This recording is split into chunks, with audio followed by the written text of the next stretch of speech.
Before we get into this week's show, yes, I do say in the introduction that there is going to be a segment with me and Matt. And no, it's not in this episode, but you're going to hear it in a few days. So stay tuned. Keep the podcast feed open. We'll drop that within a day or two. Just wanted to get this episode out, though, because we had so many heartfelt tributes sent in from the listeners. Well, that's you, about Roger Corman, and I didn't want to make you wait any longer for that. So stay tuned for Matt and I, and now on with the show.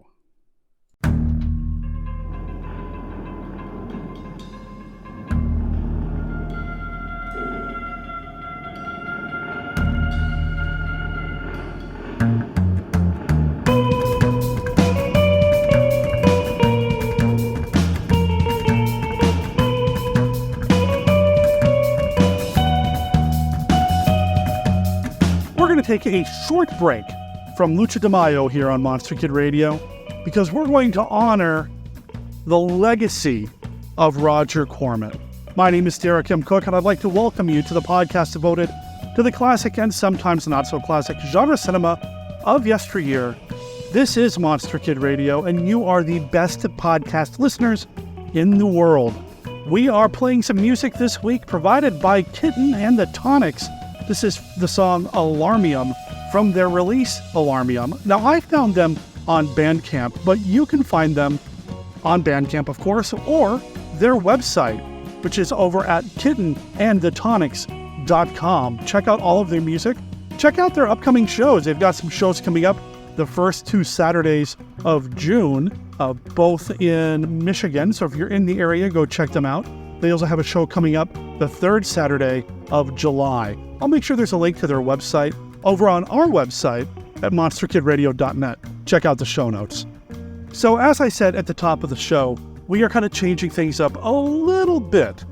We were going to do some luchador movie coverage, but, you know, with the passing of Roger Corman, an icon, a pillar of the kind of things that we love here on Monster Kid Radio, I couldn't not do an episode about the man, and I didn't want to do it by myself. I didn't want to just sit here and rant or gush alone. I wanted to give you, the Monster Kid Radio listeners and irregulars, an opportunity to also share your thoughts about Roger Corman. So you're going to get a bunch of that. I opened up the voicemail lines, and I had a number of people call in their thoughts and their tributes to Roger Corman.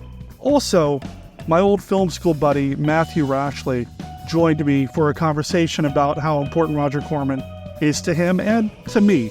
So you're going to get that this week on the show. Also, Kenny's look at Famous Monsters of Filmland is Roger Corman-centric. He's going to tell you a little bit about how Roger Corman was represented in the magazine and also share with you his favorite Roger Corman film. Now, I know we are kind of a little off track here a little bit, not doing what we had planned to do. However, that doesn't mean you're not going to get the Beta Capsule review. Mark MATZKE, come rain or shine, is knocking it out of the park with his look at every Ultraman ever. And right now he is at the very beginning of Ultraman Ace. So you're going to get his Beta Capsule review. You're going to get Kenny's look at Famous Monsters of Filmland. You're going to get me and Matt talking about Roger Corman. You're going to hear from the listeners about more Roger Corman. And, well, you're going to hear this song, Alarmium, in its entirety at the end of the show. So why don't we go ahead and get to all of that right about now.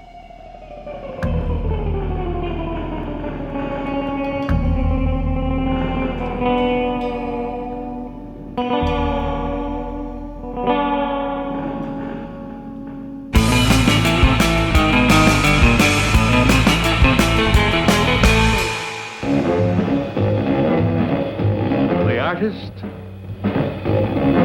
the poet, the figure model who loves to show it. Do you suppose he could be physically attracted to her? No, man, he ain't the type. He don't get enough vitamin E. All these are beat. All these you'll meet in A Bucket of Blood. Let us make the scene. Crazy. Come, enjoy yourself. Where the hilarious enjoy the horrifying in A Bucket of Blood. No, you're gonna shoot me! Don't shoot! come to the land of living dreams, where realists dream of the unreal. Walter, you've done something to me. Something deep down inside of my prana. Oh, Walter, I want to be with you. You're creative. Beatniks at their bawdiest. The creative urge at its most primitive. I'm deeply moved, and I shall compose a poem. Love is art. Art is love. It's the weirdest and the wildest. I don't want to make statues anymore. I want to get married. To you.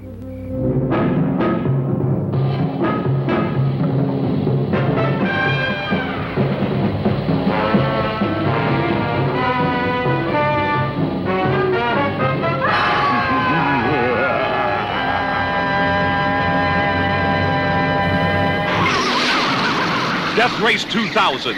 In the year 2000, hit-and-run driving is no longer a crime. It's the national sport. Death Race 2000, starring David Carradine. He was built by the world's finest surgeons to drive the fastest car ever designed, and nothing can stop him now. Death Race 2000, a cross-country road wreck.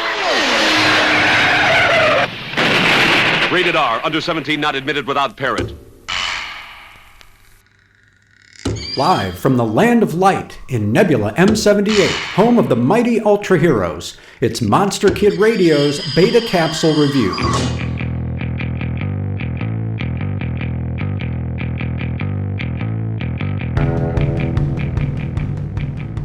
Ultraman Ace, Episode 3. Go Up in Flames, Terrible Monster Hell. While on air patrol, Minami witnesses a terrible monster coming through a crack in the sky, leading to the downing of a jumbo jet and the destruction of a bridge on which a young boy with a yellow hat was standing. Various members of TAC are skeptical of her report, and she's suspended for a week, but when Hokuto finds a yellow hat in the river, he traces it to a strange cursed village, where the boy tries to shoot Hokuto with his own TAC pistol. Flying the TAC arrow back to HQ, Hokuto also sees the crack in the sky. But since he had a drink with the boy's grandparents, he too is suspended. When he discovers the arrow's gas tank had been drained, he suspects the boy, Shiro, is not what he seems to be, and bends the rules to continue his investigation. Meanwhile, Shiro, possessed by terrible monster Vakishim, kills his grandparents and sets the village on fire. TAC regroups only to witness Shiro become the terrible monster in a graveyard.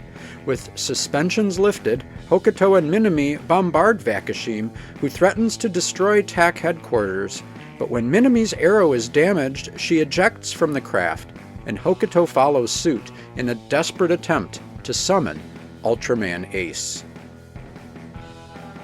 Making its debut on April 21, 1972, Go Up in Flames, Terrible Monster Hell shows a great deal of promise, making the most of an engaging cast, elaborate set designs, and an ultra hero with a dazzling variety of beam weapons and defensive tactics.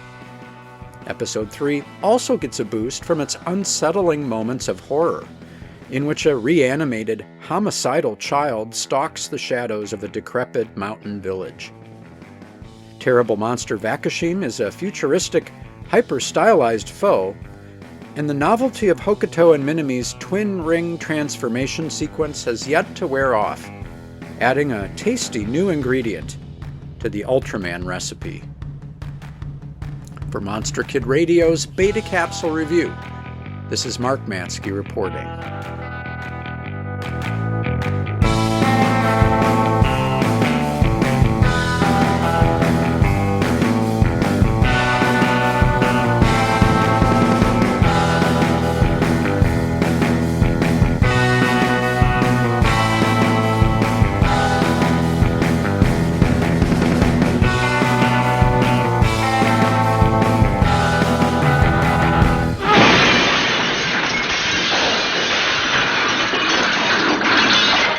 I'm Ron Howard. This is Grand Theft Auto. Grand Theft Auto is a love story. With cars. And I love him, and that's why we're going to Las Vegas to get married. I want my Rolls Royce. This Rolls Royce isn't exactly mine. Want to pull over and fool around a little?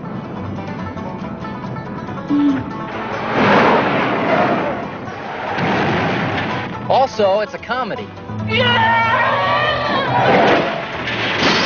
With car crashes. But I am a superior driver! And you know how reckless these young people can be. Couldn't call what Sam and I have done rape. I know what I'm calling. Yeah, get down!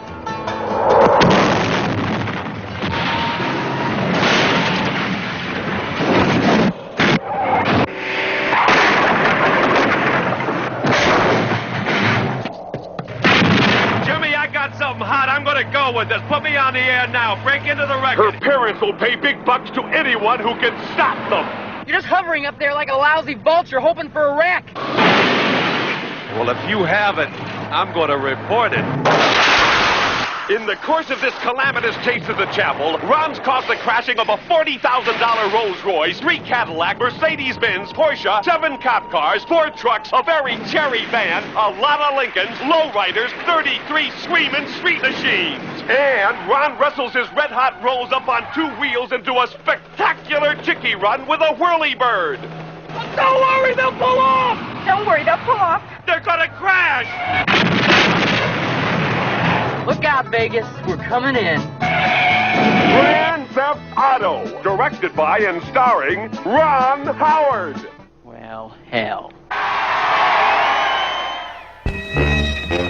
Feed me! Oh, take it easy, Dracula. What do you think I'm carrying here, my dirty laundry?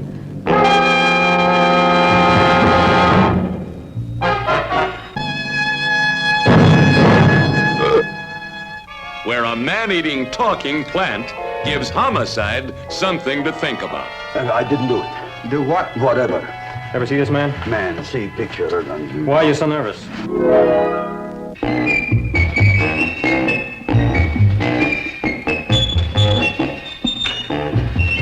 Oh, boy, you kiss good, Audrey. Oh, I guess I just have a good kisser. Now you will do as I say. Yes, master. You will go out and find me some food.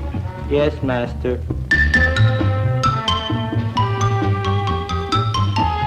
What's the matter? Don't you like me? Too bony. Too bony? Nobody ever told me that before. Beef is better than veal. Ah, you're such a dodo. What do you call this? Chopped liver?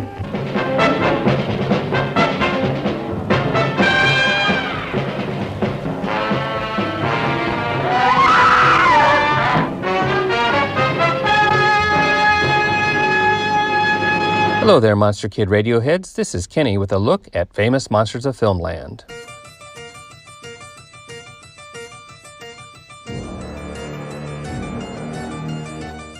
For today's segment, in honor of our recently passed hero, Roger Corman, I wanted to highlight times he was mentioned in Famous Monsters. I scoured my index and issues and found several. I'm sure it is not comprehensive. Many of Roger's films were covered by FM without mentioning his name. Others were never featured. I found 5 instances where Roger's films were featured and his name mentioned. Let's start with FM 30 from September of 1964, which included an article about the making of Mask of the Red Death. FM's British correspondent provided a diary of a day on the set. Here is his interaction with Roger. The 37-year-old director, Roger Corman, was in action again, and the whole eerie scene came back to ghoulish life. Disturbingly realistic blood, painstakingly painted on the dancers from a tube by makeup men, most certainly had set the mood.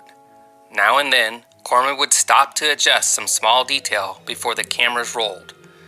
One dancer had to be blooded again. "It's too streaky," complained the director. Corman is a wholly dedicated worker whose life is films, films, and more films.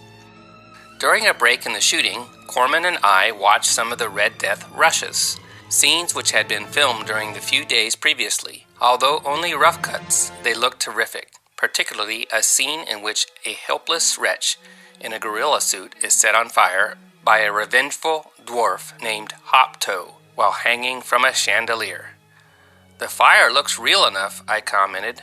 "It was real," replied Corman. "The actor inside was well protected and unhurt, but he got a little warm." It Conquered the World was featured in Monster World number 4 from June of 1965, also known as FM 73. Back in 1956, before he discovered Edgar Allan Poe, producer Roger Corman loosed the horrible cucumber creature on an unsuspecting public. His monster movie was called It Conquered the World, and in it a creature from space rode an artificial satellite back to Earth in an attempt to take over the people of our planet. Once here, the interplanetary beast released 8 small winged things, like otherworldly bats, with fangs and claws. These miniature monstrosities attacked victims and sank their sharp little tusks in their necks, causing them to become radiomentally controlled zombies, robots with no will of their own, slaves to the super thing from space. Things looked dark for the human race till, well, see it on TV. In Monster World 8 from May of 1966, also known as FM 77, The Day the World Ended received a full film book article. Roger was briefly mentioned. The Day the World Ended was one of Roger Corman's earliest pictures. He directed it in 1956. Alex Gordon was the executive producer. It was in black and white, ran 80 minutes, and was released by the company which later became AIP. It originally was co-billed with The Phantom from 10,000 Leagues. I didn't find a mention of Roger again till 8 years later in FM 107 from May of 1974, where Corman's The Undead was briefly described as it took part in a Hollywood Monster Film Festival. The Undead, AIP 1956. A woman is used by a scientist in an experiment in hereditary memory. Hypnotized and hooked up to a special machine, she relives the life of her ancestor, executed for witchcraft in the Middle Ages. Things become very complicated, with the scientist also traveling back to the past, and the arrival of Satan on the scene. A low budget to be sure, but an interesting plot and inventive writing. The dialogue is in blank verse. Make this a good minor Corman. It was another 8 years in FM 182 from April of 1982 that I found this short write-up of a Corman classic in an article about atomic monsters. Allied artists' contribution for 1957 was the Roger Corman quickie Attack of the Crab Monsters, starring Richard Garland and Pam Duncan. Trapped on a desolate Pacific island, a group of scientists encounters an army of giant telepathic crabs, which menace various members of the cast with varying degrees of success. Attack of the Crab Monsters was a low-budget bonanza made for just $70,000. Because of the limited finances, Corman could only afford to build one crab, so the effect of the crab army is somewhat crabbed. The monster crab was about 15 feet long and operated from the inside by 2 technicians. The legs were supported by long poles attached to invisible wires manipulated by other behind-the-scenes personnel. The one crab took a $1,200 chunk out of the film's budget. My last excerpt comes from my first FM, number 94 from 1973, and does not mention Roger by name, but it does mention the first Corman classic that I saw as a 7-year-old in a late-night double feature with Destroy All Monsters. The scene mentioned caused me nightmares for years to come. After the hero of The Terror, American International 1963, succeeded in killing Boris Karloff and rescuing the mysterious heroine, he discovered that she had died long years before. The body of the girl he loved decomposed before his eyes, just before the end credits were shown. As a second-generation Monster Kid, Corman had a major influence on my life. First, from his Poe classics, often shown on creature features in Chiller Theater, and then through his protégés, who got their start with him and later made films in the 70s and beyond that were part of my life. Folks like Francis Ford Coppola, Joe Dante, and Ron Howard. Later, as more and more of his films were available on VHS, DVD, and streaming, I have been able to catch up with his films of all genres, and though they vary in quality, I always find something to enjoy. My favorite Corman film is not a monster movie per se, though it deals with a true monster. The Intruder featured a tour de force performance by my fave, William Shatner, as a racist inciting riots in the South. It is a powerful social commentary that impacts even today. I have read biographies and seen interviews with Roger Corman, and he seemed to be a person I would have liked to meet. Soft-spoken, eloquent, and kind, with a wealth of cinematic knowledge and experience. I want to recommend a podcast he did not too long ago with Joe Dante and screenwriter Josh Olson, where Roger and his wife talk about the movies that made them. That is the name of the podcast, The Movies That Made Me, from Trailers from Hell. It is a wonderful look at the history of Roger and his love of movies. Check it out. He will be missed, but never forgotten, as we will watch his movies over and over again.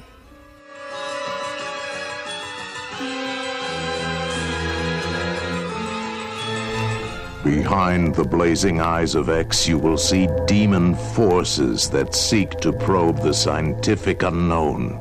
Beware, beware the stare of X. X. X. 1 cc under the right lid, 1 cc under the left. Suddenly he possessed X-ray vision, power to see through clothes, flesh, walls, to the very ends of the universe. X, a fantastic adventure into the unknown, starring Ray Milland in his most challenging role since his Academy Award-winning Lost Weekend. X, the motion picture with a theme so unique it could only be called X. Filmed in Pathé Color and Spectrorama. X, the man with the X-ray eyes, is the different picture this year from American International. You won't ever forget it. X. X. Edgar Allan Poe's Tomb of Ligeia. Poe considered it his masterpiece. She will not die because she willed not to die. Vincent Price, magnificent, macabre, defying the deathless, jealous spirit of Ligeia. A nightmare of terror, pitting their lust for life against the unholy powers of the undead.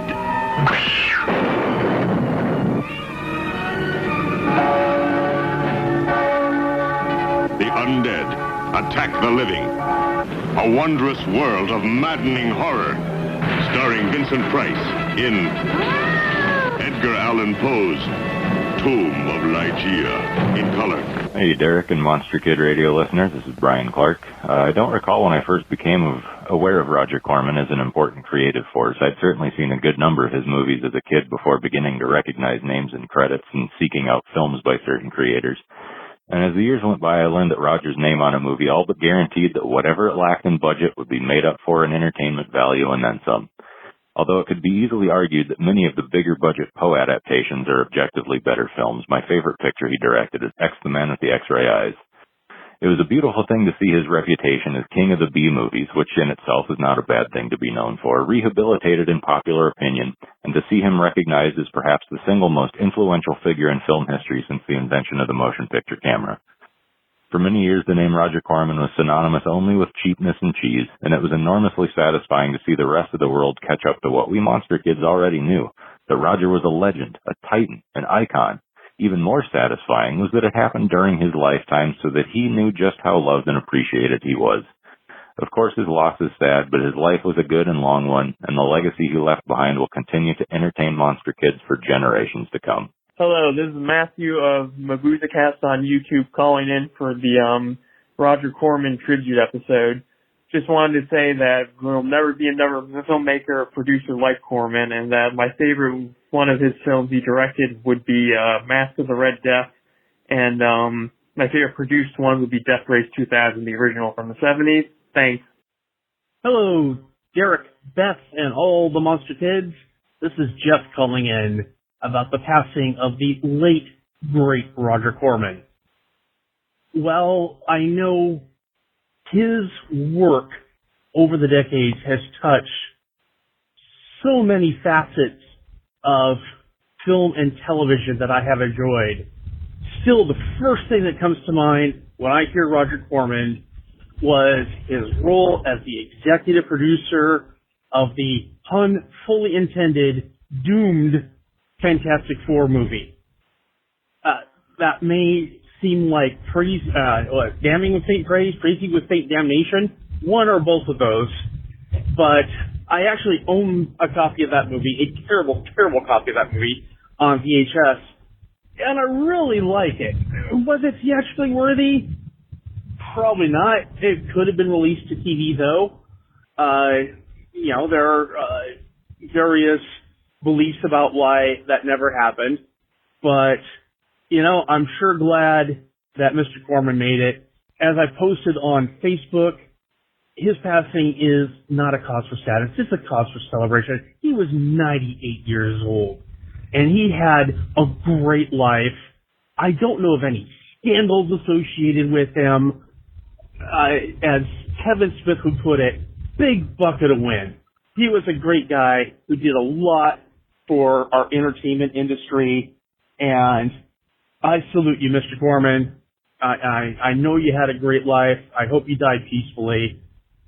And that's all I have to say on the subject for now. I hope everyone hearing this has a great day. Please go out there, be good, and be safe.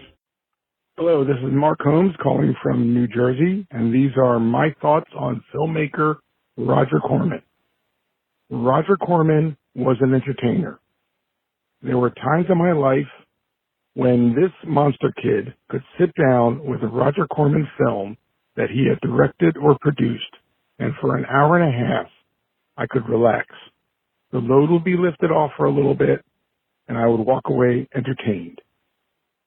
Batteries recharged, I could get to it and maybe pay it forward and possibly entertain someone else. Oh, and he produced Star Crash with Caroline Munro, and for that, I will be eternally grateful. Hey, Derek, it's Mike Olafson here. As you may recall, I'm a writer and filmmaker out here in Denver, Colorado, and I saw your post. I thought I'd give a quick call about my thoughts on Roger Corman. Yeah, wow, what a consummate American filmmaker. I mean, so many films he's made. Where to start? For me personally, I was first exposed to Roger Corman's work in a commercial for the movie called Death Race 2000. And I was just a little kid, but I remember watching it on TV and thinking, wow, what a cool film. I was too young to go see it, but what I did was start writing my own film. And I think that was the first time I ever started getting creative and started writing stuff. I was maybe 8 years old. And later in life, I think Galaxy of Terror was the first R-rated film I ever snuck into. And, that creative genius that he had made that film such a fun, wild sci-fi ride. But as I later became a filmmaker, I started studying his methods and read a book called How I Made 100 Movies in Hollywood and Never Lost a Dime. And it really taught me a lot about how he made these films on the cheap, and everybody knows this, but that book really shed some details on some things. And I don't know where I learned it, but in Galaxy of Terror, I think if you look at some scenes within the spaceship, and I might also be on that Forbidden Planet follow-up too, he's got these hallways in the spaceship that are kind of padded, looking like a sci-fi kind of interior. Well, all he did was have somebody go buy a ton of McDonald's styrofoam containers, and they either glued them or stapled them to the side to make it look like really kind of a padded sci-fi look. So, I don't know, it just taught me a lot about things that you can do without having a lot of money. So when I became a filmmaker and started producing my own independent stuff, that influenced me just because of the cost that he made these films with, but also the material. He was a real B-movie kind of drive-in filmmaker, which is about as American as you can get. And so I guess I just subconsciously took a cue from his creations when I started making my own kind of vintage style films, using Super 8 millimeter and that kind of thing. And then lastly, the company he produced for, American International Pictures, I ended up naming my company American Vintage Pictures. So all in all, Corman's been a huge influence on me. And I'm so grateful to have walked the earth at the same time he did, So thanks again, Derek, and we'll listen to the show.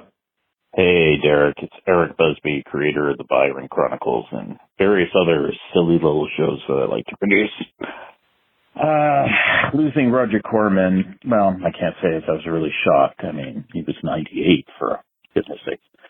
But at the same time, his passing is heartbreaking because of all the films he's done over the years, and there are some that are true masterpieces. I don't care that they call them B films. Like Little Shop of Horrors was simply amazing.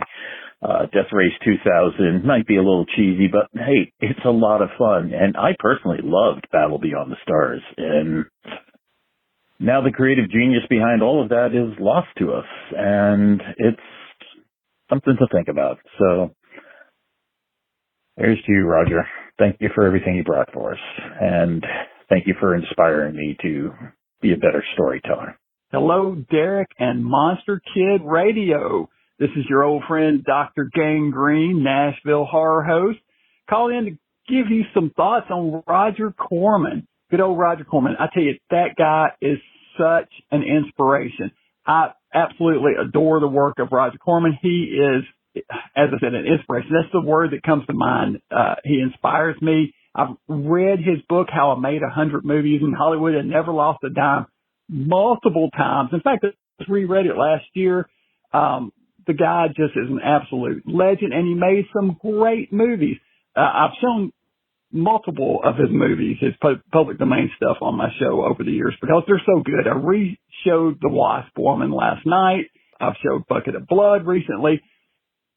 His movies are so fun, so entertaining, and he was just absolutely the best. And anytime you see interviews with the guy, he's humble. He is proud, obviously, of his work, and he should be, but he also did not talk down to people. He was accepting of other filmmakers and supportive of other filmmakers, creators, actors, directors, gave so many their start, and the Hollywood owes the guy so much. I'm glad they finally gave him his honorary Oscar award. They should have done it long before they did. But anyway, I just wanted to call in and say how much I love the work of Roger Corman. He will live forever in the hearts and minds of monster kids everywhere. So thank you for doing this tribute to him. Long live Roger Corman. Hail to the king. All right, Dr. Gangrene, until next time, guys, stay mad. Hey, Derek, it's Rob Hampton from the August 5th, 2020 Monster Kid Radio episode where we talked about my documentary, Super 8 Days. And I just thought I'd chime in with some thoughts about Roger Corman because all those movies I made as a kid were not inspired by the blockbusters at the time. They were really inspired by the works of Roger and other filmmakers of his ilk. I lived on Cape Cod and we got the Boston TV stations, and every Saturday we'd have the Creature double feature, and they didn't have like the Universal monster movies or anything too amazing at the time. So we basically grew up on American International kinds of films and Toho films, and I'd see something like It Conquered the World, and you'd get inspired to like grab your friends and go out in the woods and try and make a movie like that. You see like 10 people in the credits instead of thousands of cast and crew members like you do today. So I was just thrilled with those movies. And when I eventually moved to LA, the first thing I did was I just went straight over to Corman's studio, which was called Concord Pictures. At the time, we're talking about 1990. And I just went in and I just offered my services. I didn't care what I would do. I just was really into trying to help out with whatever they were filming at the time. And at that time, they were kind of making a lot of erotic thrillers and really low-budget horror films. And so direct-to-video kind of stuff. And I just went in there and they were like, sure, we'll put you to work, because they were always looking for people to work for free. Now, I had already directed like 100 commercials on Cape Cod, so this was really like starting at the bottom for me again. But I didn't care. I was 26 years old, and I was like, anything to have my name associated with Roger would be cool with me. And so they just put me to work out in the lumberyard yelling at set builders and construction workers. And you'd have to yell at them to lock it up because they didn't really have a sound stage. They just had like this big warehouse where they made these movies down in Venice Beach. And so, you know, they needed it to be quiet when they're rolling, but you've got guys out in the lumber yard making these sets. So you have an intern. I was really a PA, but they, you know, without paying me, they called me an intern. You'd have me just screaming out, lock it up, lock it up. Finally, I got to go inside and work on this movie called The Unborn, starring Brooke Adams. And I got to rock this car that she was supposedly driving. And I thought that was pretty cool. Sad to say, my career did not go much further than a few days with Concord Pictures because the ADs felt sorry for me because of all my experience. They just tried hard to get me onto a paying movie, which they did, and I went and became a PA that was paid on this Colin Firth film called Femme Fatale, and I actually was a stand-in for him for a couple of days because I kind of had the same coloring and hair. I went back a year later to help design some of his posters, and I got to be in the actual Brentwood offices of Roger, and I never saw him, and that's the thing that really bugs me, but he did come through that lumber yard one day, and I was like, oh my God, he's here, the king. And that was very exciting for me. Other people, other interns, other PAs did not understand why I was so giddy because I just did not grow up on the same films. But anyway, that's my tribute, and I hope you're doing well, and I hope to hear from you soon. Bye. Hello, this is Penny Dreadful, also known as Danielle, and I'm calling because I wanted to say a few words about the late, great Roger Corman, who is just such a hero to me and to so many Monster Kids and horror fans out there. I was deeply saddened to learn of his passing. I had the pleasure of meeting Mr. Corman back in 2007 at the Icon convention, and it was quite by accident.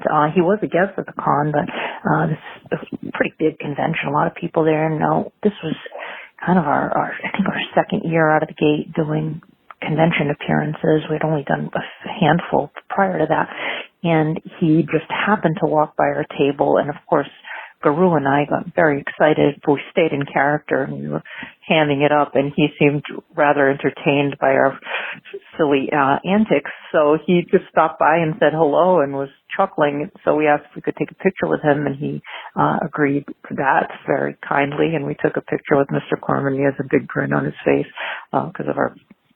He's like, I'm going to take a picture with these two fools. I'm sure he was what he was thinking.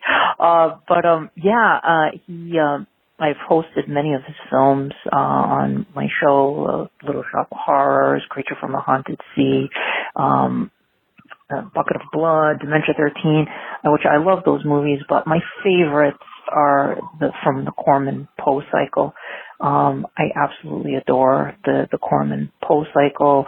I rewatch them periodically. I'll just throw one in. In fact, I recently rewatched Tomb of Lygia. I love those films. I also love The Undead, which is not as well known as some of the other ones. It's a witchcraft movie. I like that one a lot too. But yeah, Corman Poe cycle, those are some of my favorite films of all time, right alongside the Universal horror films and Hammer horror films. I love Corman Poe cycle, Vincent Price, and just so many of the great horror stars that he brought back for those films, like Boris Karloff and Peter Lorre and Basil Rathbone, Lon Chaney Jr., Barbara Steele was in Pit and the Pendulum, although I wish he had not dubbed her voice in that.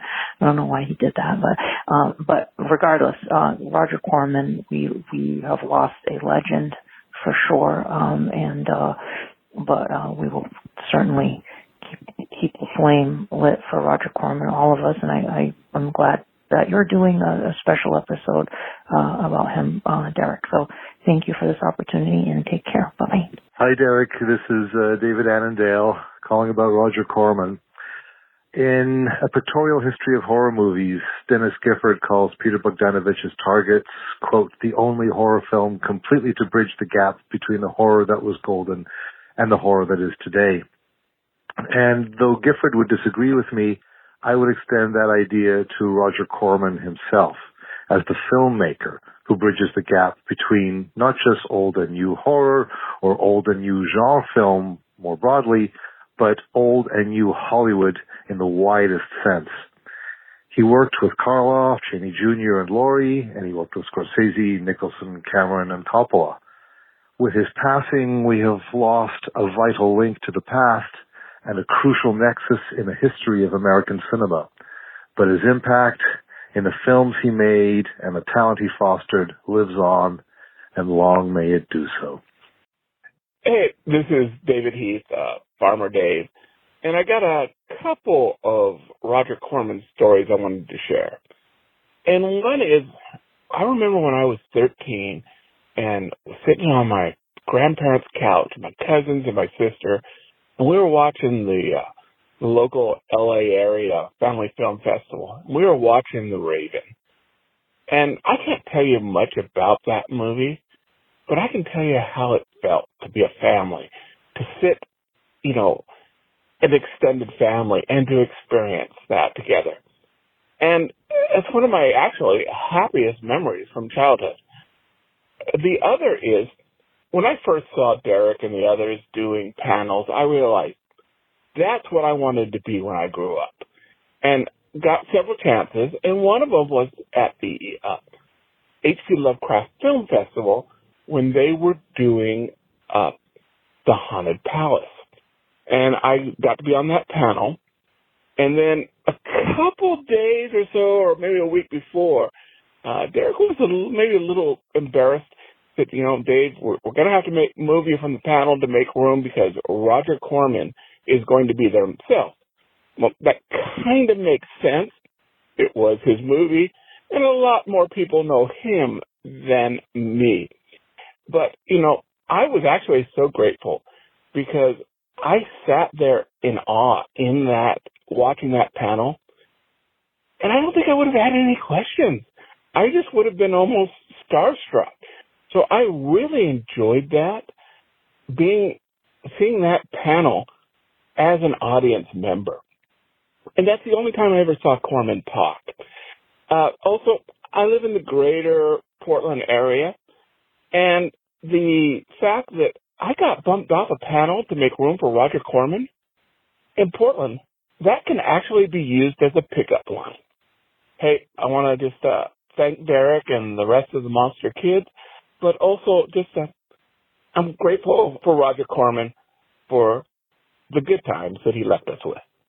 Thanks. Hello, this is Dwight Kemper, author, actor, artist, and general pain in the neck. And I have my own story about Roger Corman, whose films inspired me as a young man. As a little boy, they would constantly show Attack of the Crab Monsters, and I would make paper models of the crab monster creatures.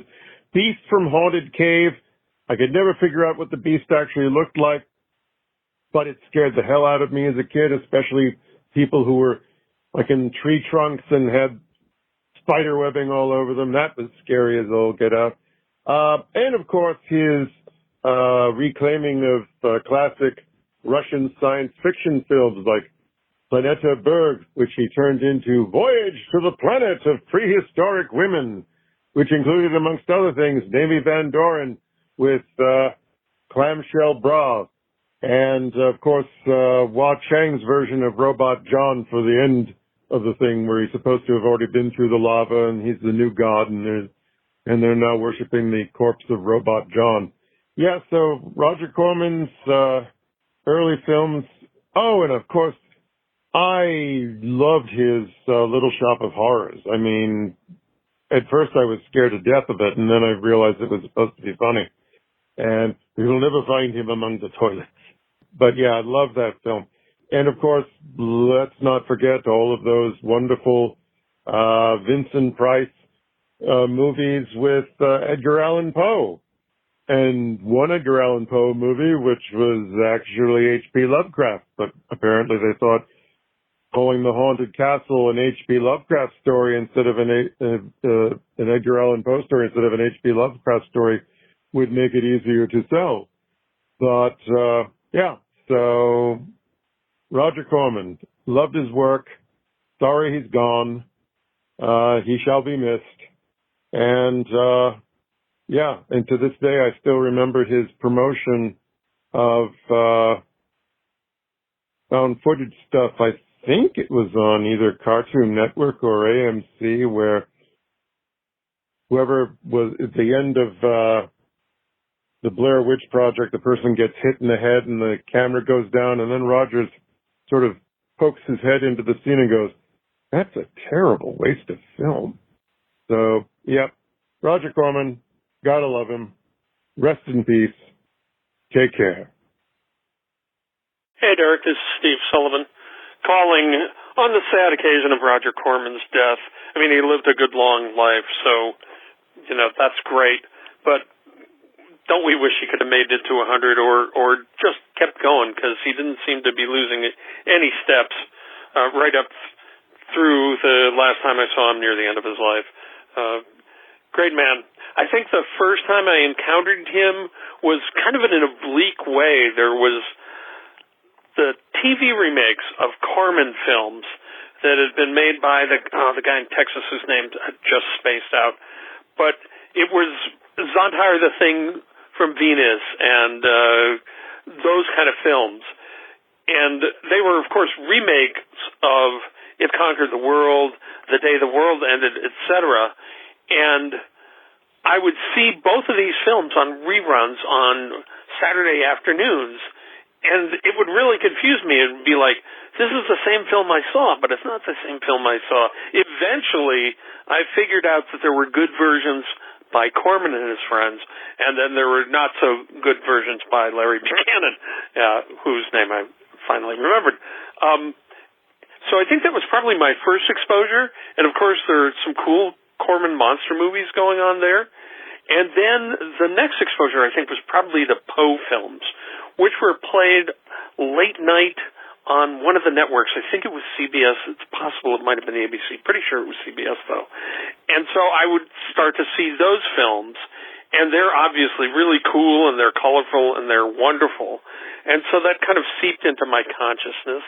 And then in the 70s, I was a kid and a young teenager and a teenager, and going to the drive-ins, his exploitation films kind of started to seep into my consciousness.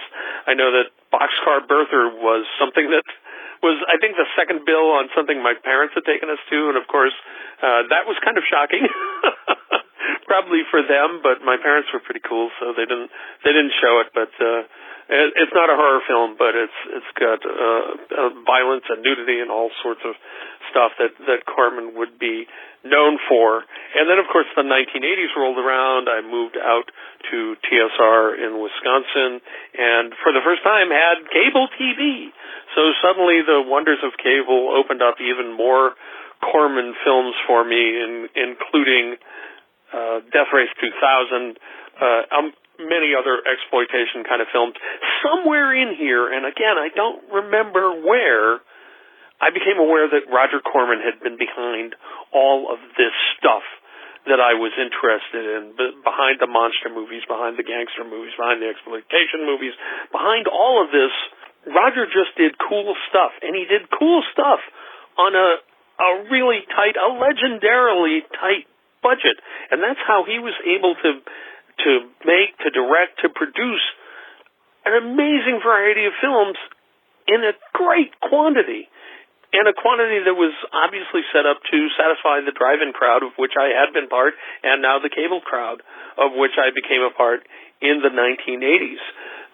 So he became a hero of mine, and he's been in my consciousness as a hero ever since the 80s. In the 80s, when I was breaking into comics, there was the black and white comics boom, and my ambition, and I had told this to some friends, was to be the Corman of comics. I wanted to do really cool comics in just a variety of genres. The only one that I think came out that was part of my initiative for that was Dinosaur Island. But at one point, I was talking to Fantagraphics about trying to get the rights to Shaft and stuff as part of my let's do all this cool exploitation-style comics and make some money and have a lot of fun.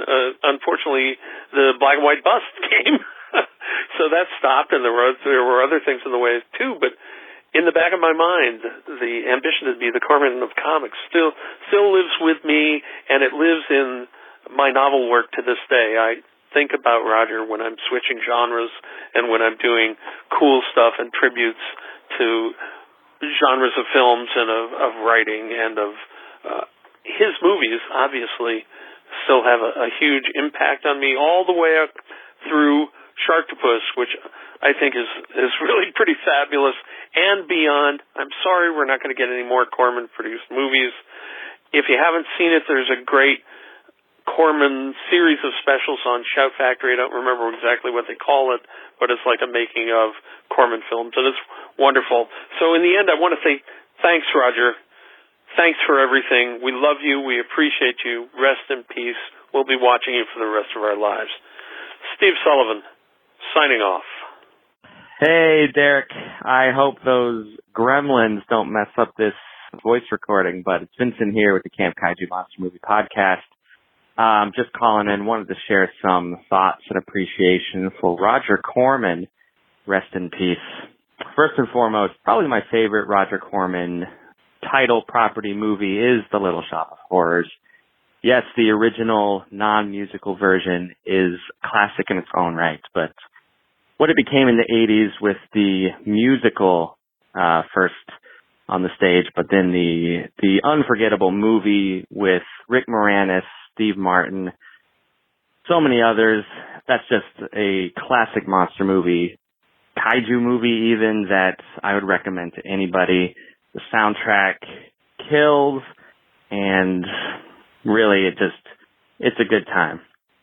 I also wanted to shout out a documentary I just watched called Roger Corman, Hollywood's Wild Angel. It's from the late 70s, and it features a lot of the Hollywood talent, directors, actors that Corman gave their first jobs to. So people like Martin Scorsese is on the documentary, Joe Dante, Ron Howard, and a lot of others. And of course it's from the 70s, so the real treat is seeing these veterans of Hollywood as young, scruffy filmmakers with their beards and their adoration for exploitation B movies. Last thing I wanted to also just talk about was the fact that Corman gave a last hurrah to actors like Boris Karloff, Peter Lorre, Vincent Price, Ray Milland even. So The Raven, for example, is a movie in Corman's Poe cycle that features Karloff, Lorre, and Price. And if you haven't seen this movie, listeners, it's a comedy. It's wild. It might be Laurie's swan song or Raven Swan. Boy, say that 10 times fast. But anyways, check out The Raven, and also check out The Man with X-Ray Eyes. This stars Ray Milland in a really trippy, psychedelic science fiction horror film from the early 60s that Corman directed himself. That's what I got to say about Roger Corman. His legacy can't be overstated, how important he is to cinema, not just with monster and horror films, but really American movies in general.